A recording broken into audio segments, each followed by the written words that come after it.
Seja bem-vindo, bem-vinda a você que está agora no curso de Documentação e Regras para Empréstimo Consignado.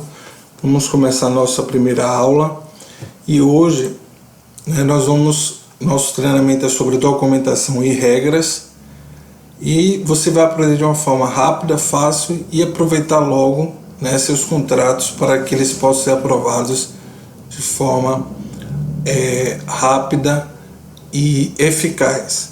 Então você vai aprender cada um dos tipos de conhecimentos referentes a documentos, as regras, as idades, tipos de benefícios, tudo que você precisa saber e depois como essas informações devem ser colocadas no banco. Vamos lá. Antes de mais nada, eu vou passar nosso conteúdo programático, o objetivo do curso. Depois nós vamos ter o público-alvo, depois vamos falar sobre documentações, depois sobre fluxo operacional, que é o caminho que percorre o contrato.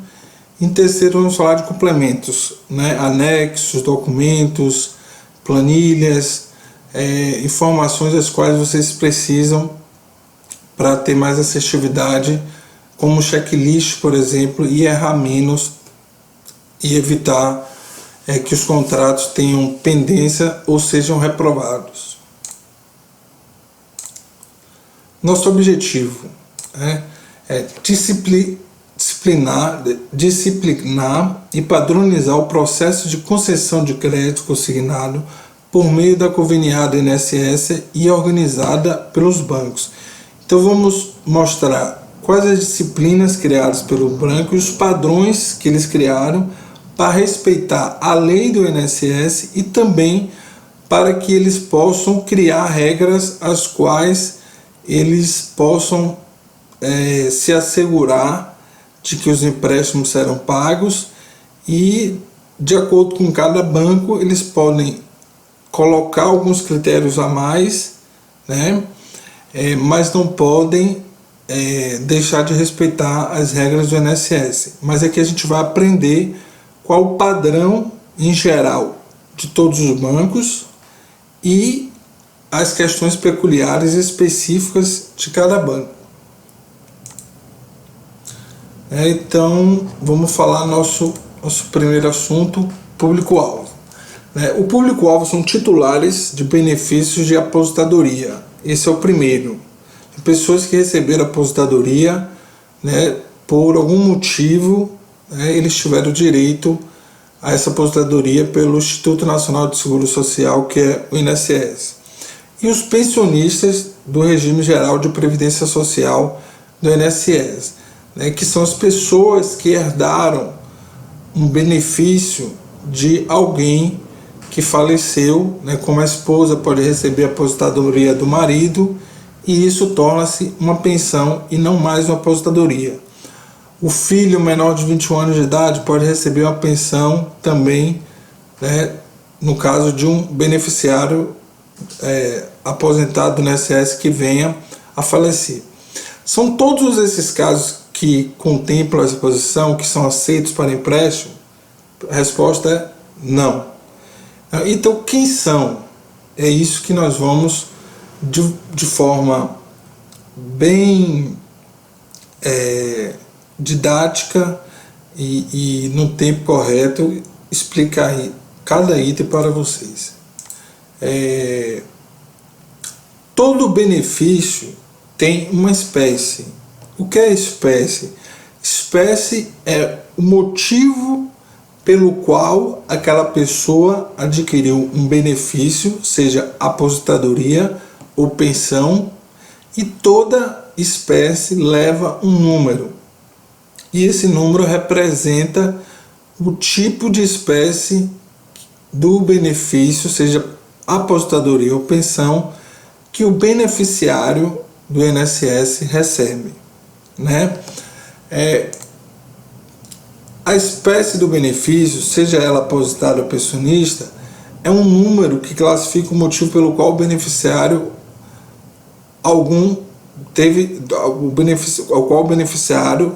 teve direito a um tipo de remuneração vitalícia ou temporária do INSS, certo?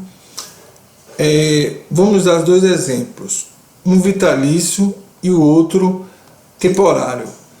A espécie de número 42, por exemplo, é uma espécie vitalícia e a espécie de número 31 é uma espécie temporária. Vamos falar um pouco mais sobre essas duas espécies. A espécie de número 42, que aparece no extrato do meu INSS do beneficiário, vai se referir sempre a uma pessoa que se aposentou por tempo de contribuição previdenciária, ou seja, ele contribuiu o tempo suficiente estabelecido pela lei para ter direito à aposentadoria, que é diferente, por exemplo, da espécie 41, que é a espécie por tempo de idade, ou seja, a pessoa não se aposentou pela quantidade de contribuição, pelo tempo de contribuição no INSS, mas sim por atingir a idade estabelecida para que a pessoa tenha o direito a se aposentar. Mas agora a gente está falando da 42. A 42 é que se aposentou por tempo de contribuição previdenciária. Um outro tipo de espécie, a espécie número 31, que também gera um extrato, corresponde a toda pessoa que se adoentou durante seu período de trabalho. Este trabalho, ou mesmo autônomo, só poderá receber o benefício se for contribuinte do INSS. A espécie número 42, a pessoa que foi aposentada por tempo de contribuição, é vitalícia, ou seja, pelo resto da vida, até que a pessoa venha a falecer. A pessoa adquiriu o direito de receber o benefício por toda a vida. Este é um tipo de espécie que os bancos aceitam na hora de oferecer crédito consignado, tendo em vista que ele tem a garantia de receber todos os meses. Já a espécie número 31 é temporária. No momento que o INSS avaliar que ele está apto para voltar ao trabalho, o mesmo tem seu benefício cessado. Nestes casos, os bancos não aceitam para tomar empréstimo consignado, pois não é possível estabelecer durante quanto tempo ele vai receber o benefício. Vamos ver espécies que normalmente são aceitas pelo banco. Em geral, todos os bancos podem ter as peculiaridades, as questões específicas, um banco aceita, outro não, mas em geral os benefícios aceitos são esses daí, certo? Que vocês vão ter o anexo no seu curso online. Pensão por morte do trabalhador rural, que é o número 1. Número 2, pensão por morte por acidente do trabalho do trabalhador rural. Número 3, pensão por morte do empregador rural, e assim por diante. Veja que são diversos tipos aí, não vou falar de todos, mas vou dizer os que mais existem, e que geralmente não tem problema nenhum, nem outros critérios para receber empréstimo, que é o número 21, pensão por morte previdenciária, certo? O número 41, pensão por tempo de contribuição, por idade, desculpe. O número 42, pensão por tempo de contribuição previdenciária, estes são aceitos, por exemplo, e o número 92, aposentadoria por invalidez por acidente do trabalho.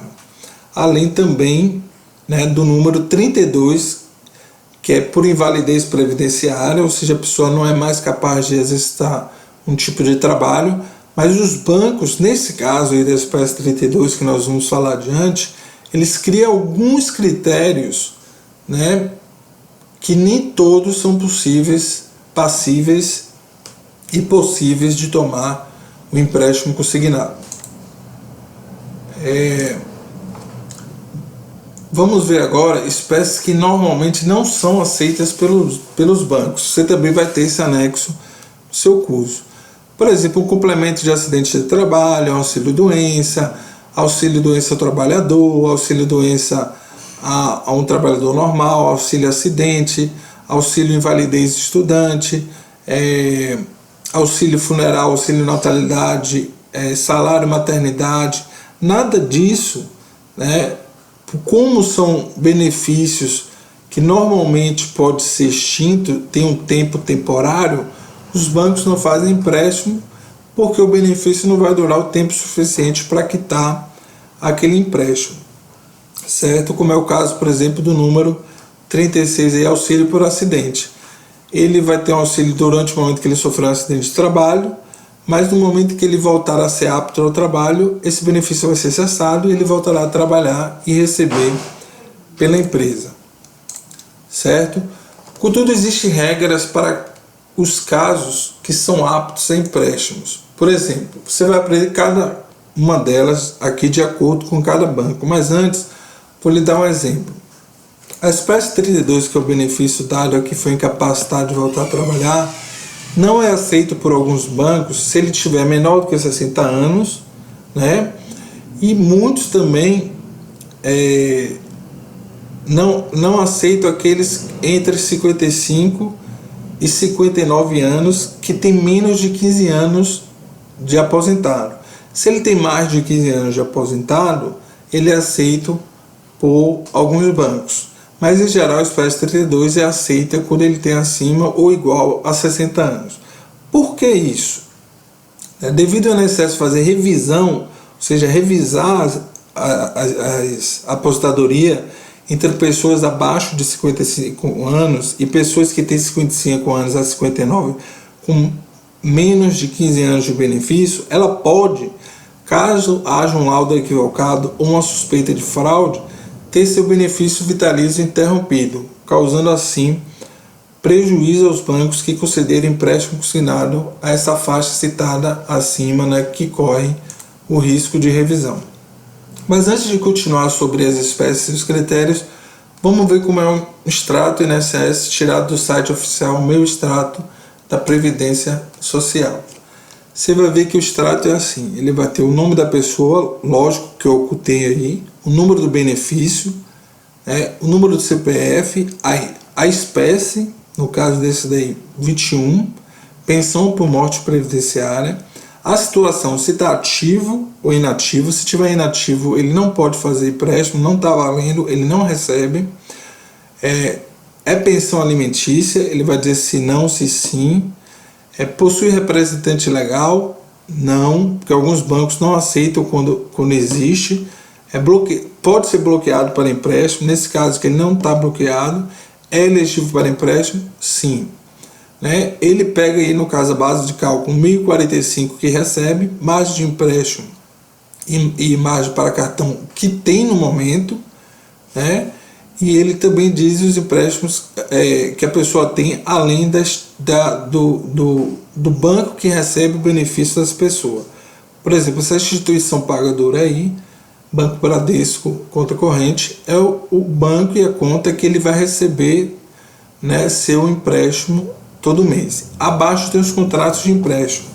Veja que essa pessoa fez um empréstimo em junho de 2020, que vai terminar em maio de 2027, 84 meses, a parcela de R$ 292,60, ao qual foi emprestado 12.516. Tem um outro, que é um cartão que ele fez e que tem um limite de 1.306, o qual ele utiliza na sua totalidade, vai descontar todo mês R$ 52,25 até que seja quitado, esse uso que a pessoa fez para compras ou para um saque que pode ser feito através do cartão também. Abaixo tem o nome da pessoa, repete o nome do benefício, e o CPF da pessoa. Então esse extrato é retirado do site Meu INSS da Previdência Social, e chegamos aqui ao fim da primeira aula. Nós vamos para a segunda aula, que na próxima aula continuamos falando de público-alvo, limites de crédito de acordo com a idade, como proceder em caso de analfabeto, quais as regras comuns entre os bancos específicas de cada um e muito mais. Por hoje, muito obrigado, e você vai aprender e ficar muito expert em todo o conteúdo sobre documentação, regras e digitação nos bancos para empréstimo consignado.